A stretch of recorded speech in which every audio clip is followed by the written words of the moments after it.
Hey guys, you're in the garden with MBC. I'm here out at the school I teach at, Franciscan Montessori Earth School. And today I want to talk about pots, potting on, plastic pots, and alternatives. So it's that time of the year when lots of things are going in pots or have already gone in pots. I just potted up all my tomatoes, hundreds of tomatoes. I'm potting up peppers right now, doing all kinds of stuff in pots. It's still too cold. Finally, I can point to some blue sky, right? I think I've been highlighting gray over the last few weeks, but finally we're getting some blue sky. But it's still too cold. It's still we're getting wintry temperatures at night here in the Pacific Northwest. And that's not going to change for a little while. So this stuff has just got to be potted up, potted on. And then there's just other things we're just beginning. I'm starting some summer flowers right now. We're going to be looking at squashes and cukes real soon, the next week or two. So just pots are on my mind. And you know what? These things are literally garbage. I use a lot of plastic pots. I have a lot of plastic pots, but I'm trying to get away from them. I know, just like you, that this stuff is destined to last way too long. It's going to break down into microplastics. It's going to be ingested by organisms. That's not good. I mean, people, we are gardeners. We're trying to work with the earth process, not against it, right? So when we can, I know this is convenient, and I'm not here as a morally perfect person. I'm still using plastic, but I'm trying to steer away from it. So here, let's talk about some alternatives, and I think you'll find these really fun and creative. I mean, this is a coconut fiber pot. That's a great alternative, but it still involves materials being shipped around the world. Last time I checked, I didn't see any coconuts growing in my backyard or anywhere nearby. Uh, these are convenient. They are biodegradable, of course, so that's an advantage. Uh, you still need to buy them, so they're expensive. I haven't made my own coconut pots last time I checked, and sometimes the supply runs short, so you don't always have the thing that you want because you can't produce it yourself. So let's look at soil blocks as an alternative. And then hopefully at the end, I'm going to kind of give you a mind blow and show you that you don't need these things. But these are soil blockers, okay? These are two size soil blockers. This is a 4-block model, and this is like the one big block model. So I'm going to show you how to make these and how to get a little bit liberated from the plastic pot thing. So to make soil blocks, the whole idea behind a soil block is you're creating a compressed, free form block of soil that will essentially, the fibers in your potting mix, whatever they happen to be, peat, moss, coconut fiber, various wood products, bark and such, those fibers are going to kind of cling together as you compress them and squeeze the water out of the mix. And then when you plant a plant in there, as soon as the roots start to grow, the roots are going to do a lot of the work of holding that pot together. It will stay together though, and it's surprisingly sturdy on its own. I've let them go for months and months without planting anything in them, and they're still there and they're doing fine. They've gotten rained on and such, and most of them look pretty snappy still. So anyway, how do we do these things? Well, you're going to get your favorite potting mix. This is not my favorite potting mix, but the one I had on hand. It's one thing that's important is if you are using a potting mix that does not have coconut fiber, you will not want to be using your bare hands. In other words, if it has any kind of wood chip, bark nuggets, ropey bark, any kind of bark products, I'm going to be wearing gloves because I've gotten so many tiny little splinters from that stuff, and it's so annoying. I mean, it just kind of gets in your hands and you can't get rid of it. Anyway, coconut fiber is nice and soft. This is a blend of coconut fiber and pumice. It's got no other nutrition, but it is dry. That's why I'm using it, because my favorite potting mix is over here that I made, and it's a blend of coconut fiber, pumice, and earthworm castings. But we did some of this today, and the kids get it completely sopping wet. I mean, it is like a quicksand, a morass of quicksand over here. So you can see the sloppy gunk. You're going to, no matter what, you're going to add water to your mix. So I just don't want it quite so sloppy. I don't want it quite so runny. So I'm adding some of this stuff to get it a little bit drier. And I'm going to give you a test in just a minute to let you know. How do you know if you got it right? Well, here it comes. Just wait for it. Let me mix this up here. Okay, now here comes the test. I actually don't mind if it's a little bit wet. You can't have it too dry. And here's the test. You're going to want to be able to form a snowball out of it. See that? A snowball, basically. A soil ball is what I'm saying. Like as if you're making a snowball.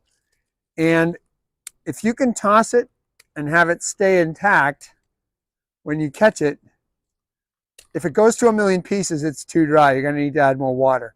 The electrostatic attraction of one water molecule to another is kind of what's holding this together. Water is partly the glue, but you should just be able to, and you know, if it's really good, you can toss it higher. But we're not here for a juggling show. We're here for a potting plant, a plasticless pot lesson. The other thing I have is a bucket of water because every once in a while I'm just going to want to dip, and I should have a towel, but I don't. Oh yeah, I do. Here we go.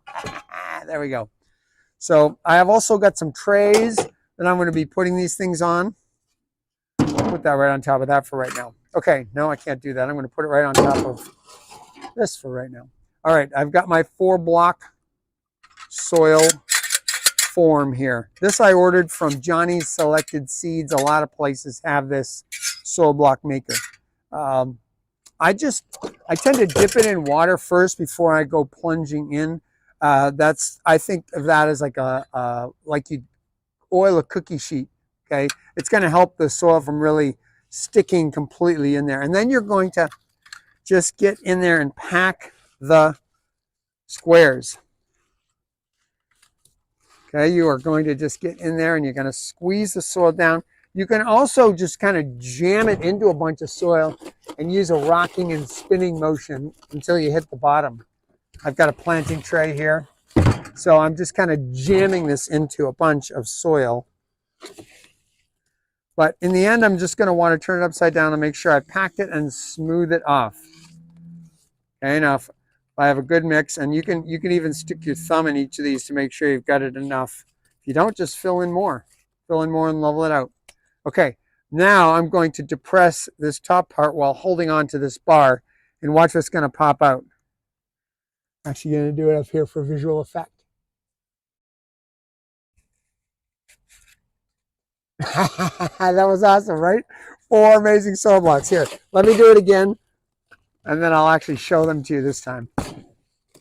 Okay, so I'm packing the chambers here, and water's oozing out of the mix. That's okay, right? I just don't want it to be a total, like a mass of quicksand like it was over there. So I needed to just mix it with some dry potting mix. And again, if it starts falling apart and won't hold in there, that means you don't have enough water. All right, I'm going to compress these on this tray right now, and then I'll lift one up and show you. Okay, if you make them correctly, you get these beautiful little blocks. Check that out. It's got a cool little divot in there. You can see that there's a little nub in there that creates a divot. That's where your seed's going to go. And these nest really beautifully in the tray. So you just kind of stack them in the tray like so.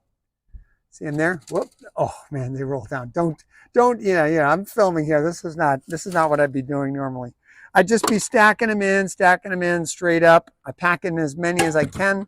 Sometimes I even use a spatula to lift some up from another tray and fill in the gaps. And then I'm just going to sow my seeds right into that and then cover with a little, either a very light potting mix like this stuff that I have, the coconut fiber, mainly coconut fiber and vermiculite, or some coconut fiber, or some something sifted that's very light and fine. All right, let's try it. Let's try the big boy now, because this is cool. When you run out of space, okay, so the big advantage of these when you plant them too is that the roots will only grow out to the surface of each cube and no further until it's in the soil. Then they're ready to go in every direction. They won't get root bound because they get what's called air pruned. The air stops the growth, the slight space in between each block. But what happens if your plant gets too big, like say a tomato or a pepper, and then it's too cold to still plant outside? There's a solution. You can pot up without potting up, without using a pot, by making the big block. Let's see if we can get a big block. This thing looks like a cow block. And I feel like I'm off in Switzerland somewhere, but I'm not. I'm actually in Portland, Oregon. This one takes a lot of packing, I got to tell you, because you got to really get it down sides. As far as I recall, it's been years since I bought this big guy, but I think it cost me about 90 bucks. But it's a one-time investment. The materials are really super sturdy. And this one is great for doing large plants like squash, where I'm going to want to let them grow in the same pot for 3 or 4 weeks. So they're just going to grow right in here for 3 or 4 weeks. Then they're ready for the field. I'm going to do this one on the tray. Then I'm going to try to lift it up and show it to you. Hopefully it came out perfectly. Oh, it didn't. Okay, you know what I didn't do? I didn't dip it first. So, my bad. I'm going to dip it. Let's fill it. The other nice thing about these is if you don't do them right, boom, you just throw it back in the mix. No problem. So like I said, I'm really packing it down in the sides here. Packing it in there. Okay, let's try for success. Then I got to show you one more thing before we sign off here. I got to... Oh yeah, that's a good one. Now, I don't know if I'm going to be able to lift this thing. Let's see, I got to take it real gently. It looks like kind of like a Mayan pyramid. It has a hole. Oh, it just broke apart, but that's all right. It has a hole the size of one of these blocks. So when this thing is too big for this little guy, you just slip it right in here. It nests right in perfectly. Tuck it in, and then it can start growing, and the roots can fill this whole larger block. All right, let me show you the final thing that I want to show you, because in the process of doing the snowball test, I was actually filming a class that I have online called The Things They Didn't Teach You in Garden School. That's on like Udemy and Skillshare if you care to look that up. But anyway, I was doing this snowball test and I was like, hold on a second. I'm doing this to figure out if this can fit in the forms. What if I don't need the forms? What if I just go with this? So I started to poke a hole. It took me a little while to get this technique down, but what I do is I start by poking a hole when it's just at a very loose form. Let me do that again. I'm taking this really wet, soppy soil. I'm just kind of loosely manipulating it in my hands, and it sort of takes the shape of a ball, but I haven't compressed it yet. It's very loose and flexible. I'm going to tap in a little hole. See that? Now what I do is I start to compress it in every direction, and I keep reinforcing the hole. If I don't make the hole early enough and I make it only after I've compressed it, the tapping will sort of break it apart. But if you do it correctly, you're going to get something that looks like a beautiful apple. It can be big or small. It's got a little hole in there. It's got a little divot just like the other ones. And you made this with the mold that you always have on hand. Literally, your hands. So you don't need a mold. These kind of go sit. They will flatten down a teeny little bit, and as you fill a tray in with them, even though they're spheres, they'll kind of find their position. So these are also great, but look at that. It's pretty sturdy because I'm moving it around. I can even toss it a little bit after it's been compressed. Anyway, why stay with plastic pots after you've discovered this? Yeah, it takes a little more time, but man, you have fun. This is what we did as kids, right? We played in the mud. Well, now you can play in the mud and you can get your crops ready. You can give them a nice home, make these soil blocks, make these soil balls, have yourself a grand old time, and you're not contributing anything to the waste stream. Good for you. Thanks for being in the garden with MBC. We'll see you next time.